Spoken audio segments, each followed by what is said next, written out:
Sawadee ka! So, lumipad ang aming team sa Phuket at pupunta kami sa 115 Marina. Ayan, nasa bus na kami agad.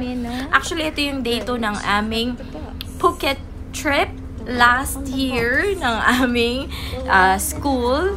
Yan. So, yeah, we are on our way going to our boat. Boat. Ayan, yung mga kasama ko. So, if you would notice, ayan, 115 Marina. Ayan, yung pala yun, tama.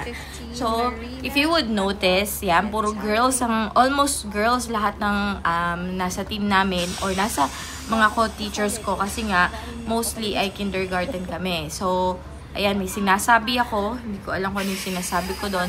But anyway, so, syempre, excited ang Lola May. First time kong makapunta sa Phuket na may trip. Yung last time na punta ko ng Phuket is trabaho. Ito ay leisure. Bahala na kayo. So, ayan. May sinasabi na naman ako, peekaboo. So, before kayo pumunta doon sa boat, meron kayo syempreng orientation, merong team ng English, merong team ng iba't ibang languages. So, alam niyo naman dito sa Thailand, they have a lot of tourists. So, as you go to your boat, ayan, kailangan nyo muna mag-picture doon. Hindi ko na na-post yung picture dito. I will try. Okay. So, ayan na nga ang aking mga kasama. Si Teacher M, si Teacher J, at si Teacher Debbie. At dala-dala ko na yung aming coat galing doon sa hotel. Bathroom. Baka magamit. Ayan, syempre ang aking mahiwagang tasa na hindi pwedeng wala ang aking tumbler. Kasi nga, ayan, may sinasabi ako. Kasi nga, kapag ka nagbabiyahe, gusto ko merong naiinom ako na it's either cold or hot na coffee or cold coffee. Basta anything na kailangan meron ako at least maiinom. Alam niyo naman.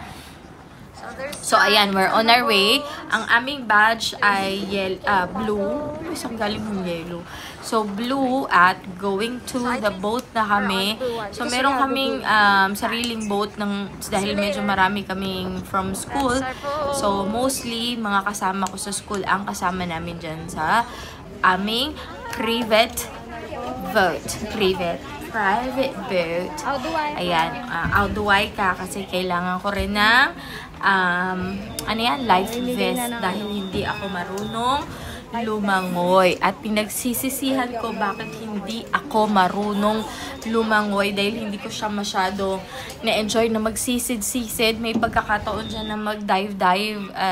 Syempre, dun sa boat, sa mismong boat, meron pa rin kaming orientation. So, dyan sinasabi ni Kuya kung anong oras kami pupunta, anong oras kami babalik, saan kami pupunta.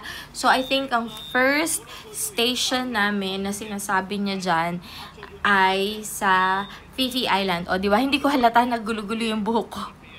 Kasi yung camera na gamit ko, maliit lang talaga yung kanyang screen. So, hindi ko nakikita talaga yung mukha. Nagkamot pa ng ilong iyo. Okay, pasensya na. Ayan, nag-smile pa ako dyan. So, ayun nga, yung mga perks na to, ngayon ko lang naranasan sa tanang trabaho ko sa Thailand na meron kaming pa-free na ganyan. So, mostly meron kaming free pero may training pa rin. Alam mo yun, nagtatrabaho ka pa rin, nag-aaral ka pa rin. Ito, leisure or leisure? Okay. So, balik ulit tayo doon. So, sa aming private boat, meron kami sariling barbecues, and we have our cream cheese, whatever, and we have cupcakes, and we have drinks, unlimited and overflowing, hanggat gusto mo, uminom ka, hanggat gusto mo, at hanggat kaya mo kumain. Kaya si Pamuay, isa sa mga teachers din sa school namin. At ayan, syempre, enjoy lang. So, ang aming first station ay Phi Island. Oh, diba? Napakaklaro ng tubig. Ang clear ng WOA. And syempre, enjoy na enjoy ako dyan dahil dagat yan. Syempre, gustong-gusto natin ng dagat. Kahit na makaranas tayo ng medyo sunburn at melasma, sige lang, basta enjoy life lang. Ayan, ang clear talaga ng tubig. Tapos yung pag-dive mo dyan talaga, pagbaba namin, ang lamig ng tubig.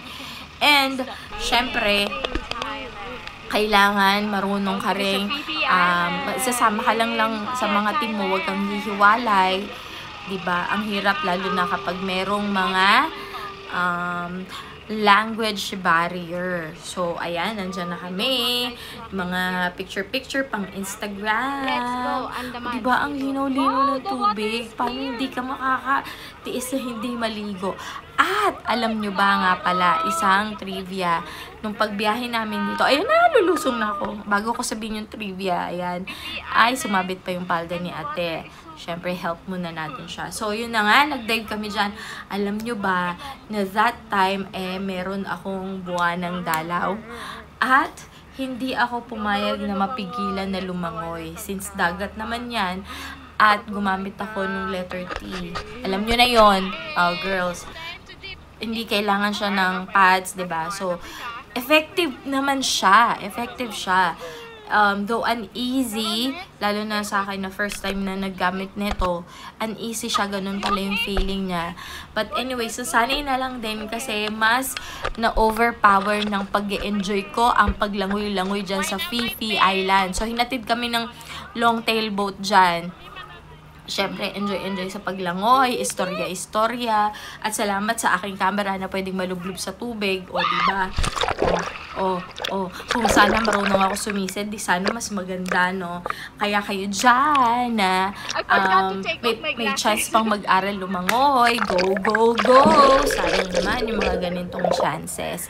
So, maraming salamat sa inyong panonood. Actually, hindi lang yan yung pinuntahan namin. Pumunta pa kami sa Maya Bay.